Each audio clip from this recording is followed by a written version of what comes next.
राम राम। जय सिया राम।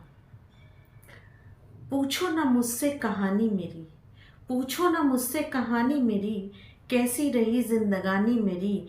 न चाहूँ दुआएं न चाहूँ दिलासा, न चाहूँ दुआएं न चाहूँ दिलासा, रब से है मेरा ये वाजिब गिलासा। हंसता है मुझ पे जमाना मेरे आंसुओं से, इश्क था ना मेरा कोई तमाशा। हंसता है जमाना मेरे आंसुओं से, इश्क था ना मेरा कोई तमाशा। गम में ही गुजरी जवानी मेरी, पूछो न मुझसे कहानी मेरी। गम में ही गुजरी जवानी मेरी, पूछो न मुझसे कहानी मेरी। कैसी रही जिंदगानी मेरी, पूछो न मुझसे कहानी मेरी। ये कुछ लाइनें हैं और ये किसी प्रताड़ित महिला की नहीं है। ये एक बहुत ही, गर्मी बहुत है, आप भी पानी पीते रहिए और ज़्यादा से ज़्यादा लिक्विड चीज़ें लेते रहिए, क्योंकि पानी की बॉडी में कमी हो जाए तो डिहाइड्रेशन हो जाता है, और डिहाइड्रेशन हो जाए तो फिर आपको डॉक्टर के पास जाना पड़ेगा। भगवान न करे ऐसी नौबत आए। तो बॉडी के वाटर लेवल को मेंटेन रखें, चाहे पानी पी के, शरबत पी के, आम का पन्ना पी के, कोई भी लिक्विड चीज़ पी के ज़्यादा से ज़्यादा लिक्विड का सेवन करें। मसालेदार और बहुत ज़्यादा तेल वाली चीज़ें कोशिश करें इस गर्मी में ना खाएं। बाकी तो आप खुद समझदार हैं, हर चीज़ मुझे बताने की ज़रूरत नहीं है। तो मैं बात कर रही थी कि ये लाइनें जो हैं ये किसी प्रताड़ित महिला के नहीं हैं, किसी डावरी विक्टिम बहन के नहीं हैं, किसी रेप विक्टिम के नहीं हैं, या किसी भी तरह का फिजिकल हरेसमेंट, मेंटल टॉर्चर वाली महिला का नहीं है। ये एक होनहार हायर लेवल की डिग्री वाले युवा की कहानी है। एक एक शब्द में बड़ा दर्द भरा है। मैंने तो आपको एक नॉर्मल तरीके से सुनाया, लेकिन जब मैंने उनके मुंह से सुना तो वाकई में एक एक शब्दों का मर्म, एक एक शब्दों की तकलीफ मुझे समझ में आई। ज़रूरी नहीं है कि आप शादी के रिश्ते में ही टॉर्चर हो, ज़रूरी नहीं है कि आपके साथ रेप हो तभी आप टॉर्चर में हो। किसी से मोहब्बत होना भी टॉर्चर की इंतहा है, अगर किसी वजह से ये कॉम्प्लिकेटेड बन जाए। आपने आज के डेट में देखा होगा फेसबुक पे स्टेटस, रिलेशनशिप, उसके आगे कॉम्प्लिकेटेड।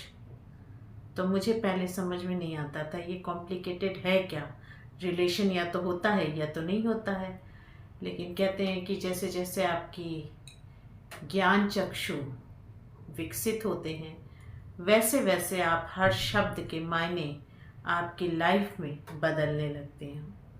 तो कॉम्प्लिकेटेड रिलेशनशिप का मतलब भी मैं समझने लगी। मैंने 2-4 लोगों से पूछा और फिर मैंने खुद भी उस चीज़ को निकाला कि कॉम्प्लिकेटेड रिलेशनशिप का मतलब ये है कि जहाँ आप एक दूसरे के साथ भी ना रह पाएँ और एक दूसरे के बिना भी ना रह पाएँ। यानी जो रिश्ते आपको समझ में ना आए, जो करीबी रिश्ते आपको समझ में ना आए, वो कॉम्प्लिकेटेड हैं। तो मैंने इन महाशय की कहानी को ज़्यादा नहीं छेड़ा और मैं लास्ट में इनकी वीडियो भी अपलोड करूँगी, पर इनकी कुछ लाइनें मैंने और भी सुनी और भी पढ़ी और जान करके यही लगा कि ये किसी से इतना बेइंतहा प्यार करते थे कि उसके चक्कर में इन्होंने अपनी लाइफ, अपना कैरियर, अपने रिश्ते, सब कुछ हवन में, हवन सामग्री की तरह स्वाहा कर दिए और हाथ में आया सिर्फ राख, उठता हुआ धुआं।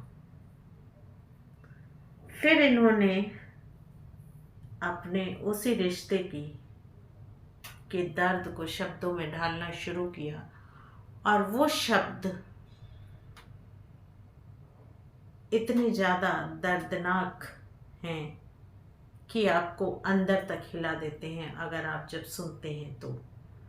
कहते हैं कि जब दर्द की इंतहा हो तो चेहरे पे नज़र आ जाता है।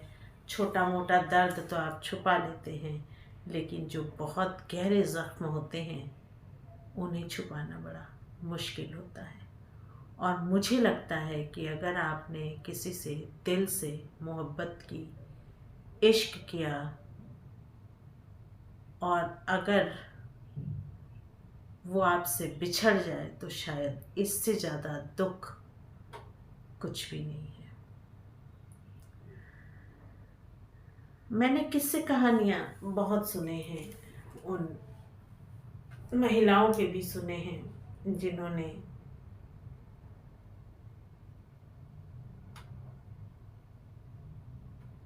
नहीं, महिलाओं से ज़्यादा मैंने पुरुषों के सुने हैं कि उन्होंने किसी की खातिर अपनी ज़िंदगी होम कर दी और बस यूं ही ज़िंदगी गुजार दी। हर कोई कुमार विश्वास नहीं होता कि मोहब्बत में चोट खा के इतना आगे पहुंच जाए। तो इन वहाँ से कि मैंने एक एक शब्दों को सुना, एक एक शब्दों को महसूस किया, और तब जो थोड़ा बहुत इश्क और मोहब्बत की तासीर से मैं यूं ही मजाक में उड़ा दिया करती थी, यार इश्क क्या है, मोहब्बत क्या है। आज का जो ट्रेंड है, एक गई दूसरी आई, लेकिन आज के ट्रेंड में भी कुछ लोग ऐसे हैं जिनकी लाइफ में एक के आने के बाद दरवाजे पे नो एंट्री, द एंड लिख दिया जाता है।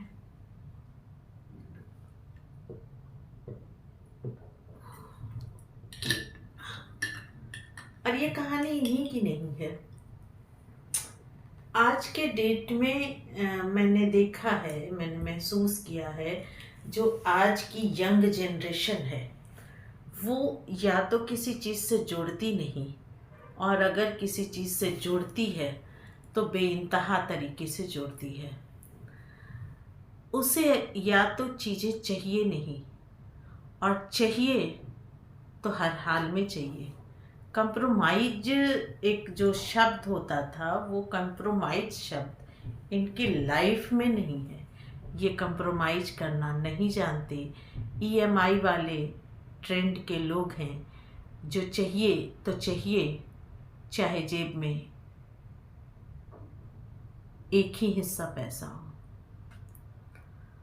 उस ईएमआई के बोझ से जिंदगी भले शिव के कंठों तक रुकी हुई हलाहल हो जाए, लेकिन उन्हें चाहिए तो चाहिए। इस तरह के बहुत सारे किस्से हैं, इस तरह के बहुत सारे लड़के हैं, इस तरह के बहुत सारे मर्द हैं जिन्होंने परिवार के कहने पे शादी कर ली, परिवार के माँ की कसम देने पे, पिता के कसम देने पे किसी और से शादी तो कर ली। कुछ समय तक, कुछ क्या काफ़ी समय तक वो ना बातचीत कर पाए, ना उस रिश्ते को अपना पाए।